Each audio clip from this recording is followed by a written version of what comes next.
যোগী আদিত্যনাথ হচ্ছেন বুলডোজার বাবা, আর আমাদের শুভেন্দুদা হচ্ছেন এখন বুলডোজার দাদা। তো এখানে আমি একটা জিনিসই বলবো যে পশ্চিমবঙ্গের দেখুন, এটা 50 বছরের ঐতিহ্য, এই বেআইনি বাড়ি, বেআইনি কারখানা, রাইট? তৃণমূলের আমলে এটা টু মাচ হয়ে যায়। সিপিএমের আমলে হয়েছিল কি, পার্টিতে পয়সা দিলেই সব কিছু ম্যানেজ হতো। তৃণমূলের আমলে সব আইন ফাইন কিছু না, আপনার যতই লাইসেন্স থাক, যাই থাকুক না কেন, আলটিমেটলি পার্টিকে টাকা না দিলে কোনো কিছুই বৈধ ছিল না। তো যার জন্য পশ্চিমবঙ্গে আইনি পথে একটা কারখানা চালানোর প্রচেষ্টা কিন্তু কেউই করতো না, বিশেষত ছোট ছোট কারখানার মালিকগুলো, কারণ সবাই জানতো আলটিমেটলি তৃণমূলের দাদাই হচ্ছে শেষ কথা। এটা সব জায়গায়।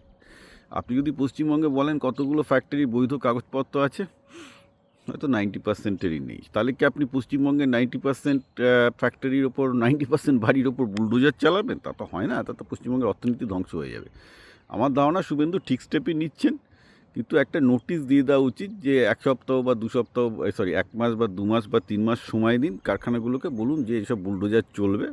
দু একটা প্রতীকী বুলডোজার চালিয়েছেন, ঠিক আছে, কিন্তু আপাতত প্রশ্ন হচ্ছে সবাইকে একটু সময় দিন, বলুন যে 1-2 মাসের মধ্যে সবাই যেন যেসব বেআইনি নির্মাণগুলো হয়েছে সবাই সেলফ রিপোর্ট করে, এবং সেলফ রিপোর্ট করলে এদের পুনর্বাসনের ব্যবস্থা করতে হবে সরকারকে। আমি এটাও বলছি, কারণ দেখুন, পশ্চিমবঙ্গের মানুষ বাধ্য হয়ে এই কাজগুলো করেছে। কেউ কি চায় নিজে বেআইনিভাবে কারখানা চালাতে? কেউ কি চায় নিজের বেআইনি নির্মাণ করতে? কিন্তু বাধ্য হয়েছে, কারণ আলটিমেটলি তৃণমূল মানে পুরো ব্যাপারটা এরম ছিল।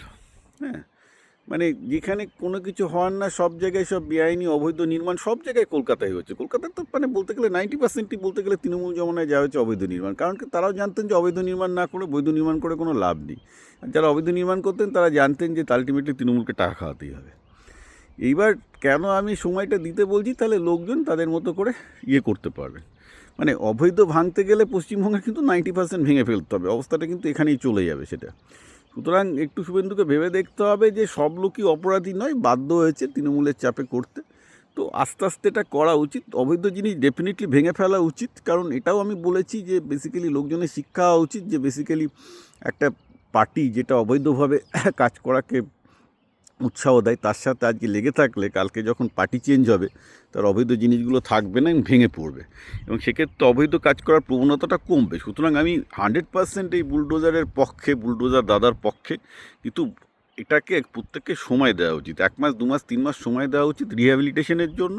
তাদের রিহ্যাবিলিটেশনের জন্য একটা ফান্ড ঘোষণা করা উচিত, যাতে তারা, ধরা যাক যে যাদের ফ্যাক্টরি আছে তারা একটা টেম্পোরারি শেড অন্যান্য জায়গায়, কারণ অনেকেরই জমি জায়গা আছে, সেখানে গিয়ে তারা টেম্পোরারি শেডে নিয়ে গিয়ে অন্তত ফ্যাক্টরিটাকে রিলোকেট করতে পারে, রাইট? সেটা করার মতো পয়সা সবারই আছে, তাদেরকে ব্যাংক থেকেও সহায়তা দেওয়া হোক। এগুলো করা উচিত, নাহলে কিন্তু পশ্চিমবঙ্গের অর্থনীতিতে আরও বড় ধস নামবে, আরও বড় বেকারি হবে। সেদিনকে দেখলাম যে বেসিক্যালি বর্ধমানে স্টেশন পরিষ্কার হচ্ছে, তাতে অনেক বেসিক্যালি ওখানে সব বেআইনি যেসব স্টল টল ছিল ভেঙেছে, যেগুলো তৃণমূলের দাদাদের হেল্পের চলতো। কিন্তু প্রশ্ন হচ্ছে লোকগুলো খাবে কোথায়, রাইট? তো সেগুলো তো সরকারকে ভাবতে হবে, তা নাহলে তার দুদিন বাদে গরিব মানুষের মধ্যে বিজেপি সরকারের বিরুদ্ধে ক্ষোভ তৈরি হবে। সুতরাং যা ভাঙছে, বুলডোজ করছে, সব ঠিক আছে, কিন্তু তাদেরকে শহরের বাইরে হোক, আউটস্কার্টে হোক, একটা রিহ্যাবিলিটেশনের বন্দোবস্ত না করলে কিন্তু এটা ব্যাকফায়ার করবে।